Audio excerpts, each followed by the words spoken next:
Next up, taxes. Taxes! Prepare for your taxes! Donald Trump did an awesome thing. Getting tax reform through and the tax cuts, I mean, if you can't see the benefit of what has been going on because of those, you're an idiot. You need to get your head out of your butt or out of the sand or wherever it is because it ain't paying attention. Then, of course, there was a tariff issue. You know, everybody's screaming he's going to start a trade war. It's going to start a trade war. Well, sorry, folks, but the trade war is already going on. Has been going on for a very, very long time. The only difference is nobody talked about it. Our past administrations wouldn't talk about it because they didn't want to admit that the trade deals that they put through put the United States on the losing side of that trade war. 100% tariff gets paid to India for our stuff going in there. They pay zero bringing their stuff in here. They pay 25 and 30% on stuff going into China. They pay 2.5% coming into here. What a ludicrous idea. But I think there's a few things that people are really failing to understand how all of this works. And the Democrats keep talking about common sense, but yet they don't use any. They said this tax bill is going to be Armageddon. I mean, is there any single prediction they made about President Trump that's actually been right? No, there hasn't.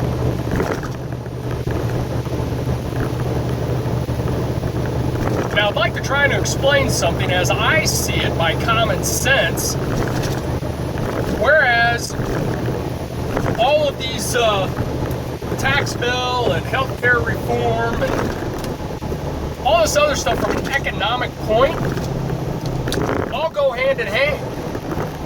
And I really don't know why people don't see this. Healthcare, the tax cuts, the raises, trade, it all goes hand in hand. It all revolves around tax dollars.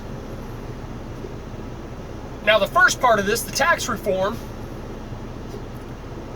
has been, I mean, it's point blank obvious. If you can't see what's going on, you need a high five in the face with a tack hammer.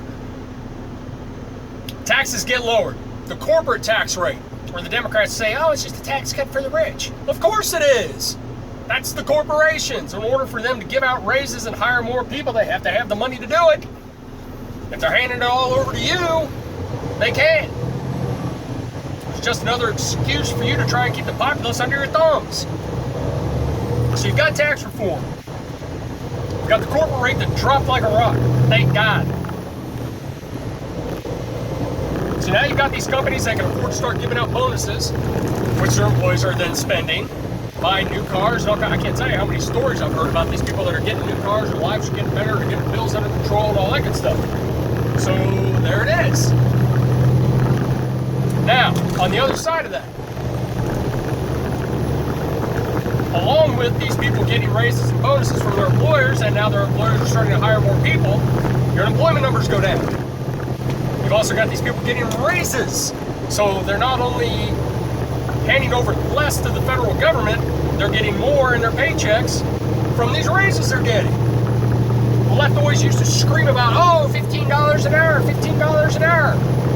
And we're trying to force employers to give out this $15 an hour minimum wage when they knew damn good and well they couldn't afford to. The taxes were too high. So guess what? Now you have companies out there, because of the tax cuts, that have raised their minimum starting pay to $15 an hour.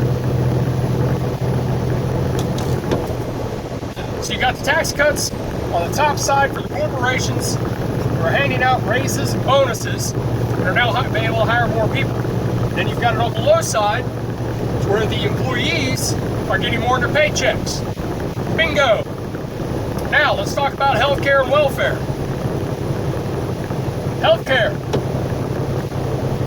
You get all these people on Medicaid, government paid for health insurance. Well, I shouldn't say paid for. They called it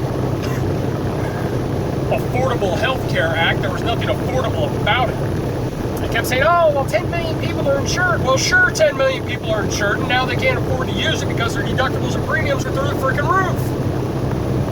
So, hey, I've got insurance I can't afford and can't afford to begin with, and then I can't afford to use it. But by God, I'm not getting fined by Obama. Yay. No wonder so many people were taking the fine to begin with. And since Donald Trump has taken office, 3 million new jobs have been created. Now let's see if you guys can follow me on this. Actually, if you're conservatives, you can follow me on this. Get your Democrat friends in front of the camera and let them see this. So you've got all the tax cuts and all the good from those, whether it be on the corporate end or the average citizen end. Healthcare, which is being paid for with tax dollars, get all these people on Medicaid,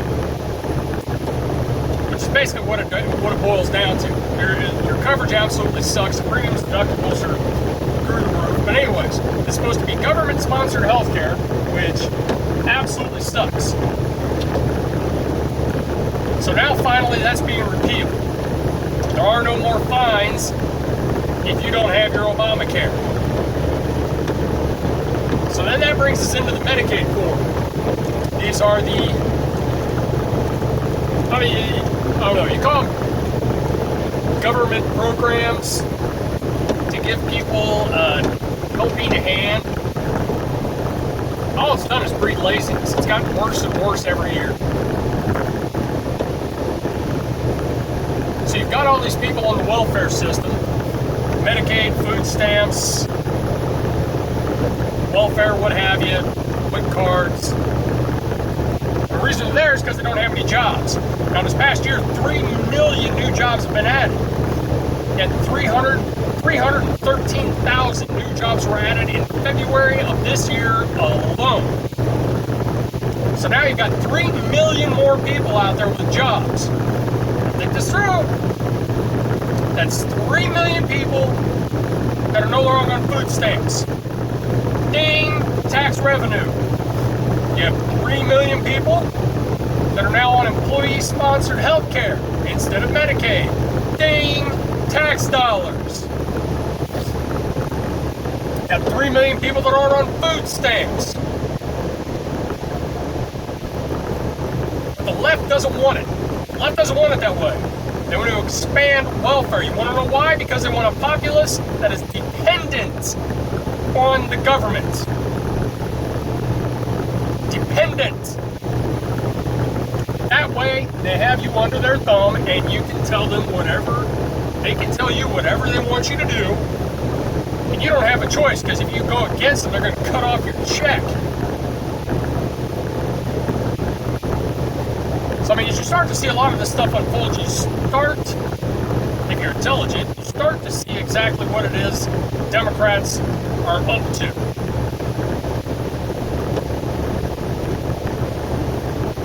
But if we could get Congress to go ahead and do the welfare reform and do it as it should be, take away the state lines, let these companies come in and compete for our business instead of having one insurer or no insurers. A lot of counties are suffering now.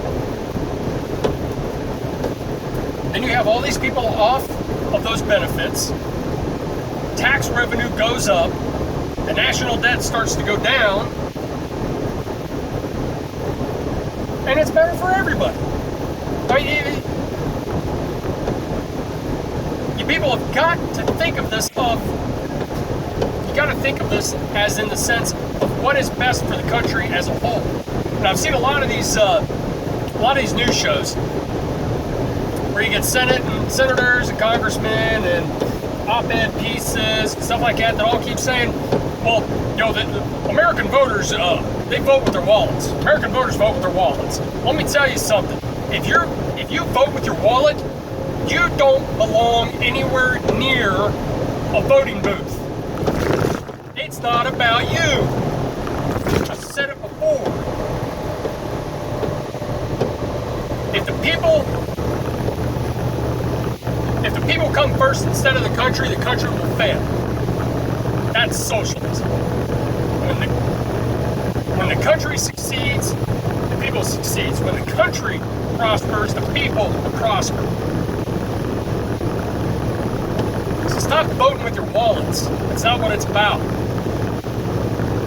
Vote for what's best for the country, and the country will get better. As long as you keep voting with the idea of what am I going to get out of it, it's not going to work. What do you get out of it? You get to live free. You get the opportunity to become anything that you want in this country. As long as you're not under the thumb of the Democrats who want to take all your money. They get us into these harebrained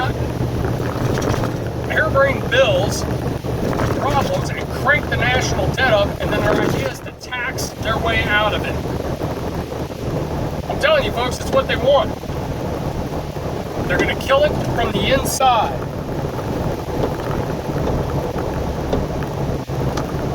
I mean, how can they spend so much money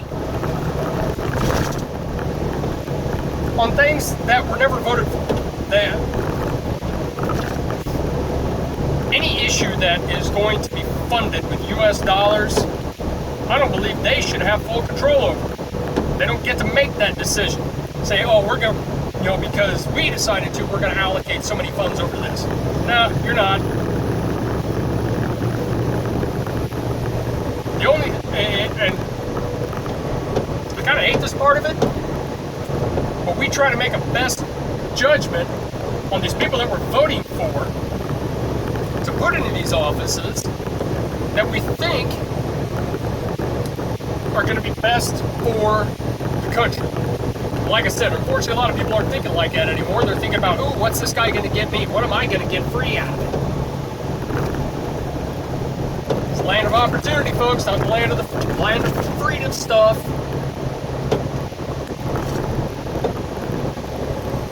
So you guys got to wake up. You got to start thinking about these people that you're putting into office. Who are they really out for? Are they just placating you? Are they pandering to you to get your vote? A lot of them, yeah. Look at illegal immigration. The Democrats want to grant amnesty to 10 million illegal immigrants.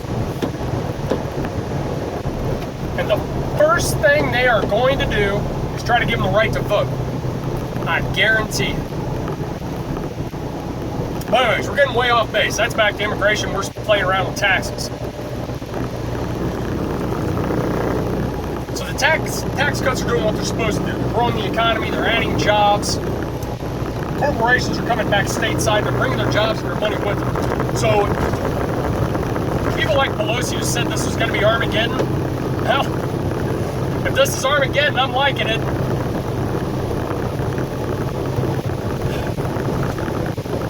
But you gotta get these nutcases out of office too. The ones that keep saying it's Armageddon, the ones that, couldn't put together a prediction if their lives depended on it.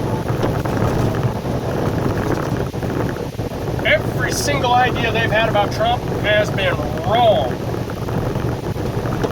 The tax plan is working. Keep up the fight. Get these guys out of office, and we'll be good.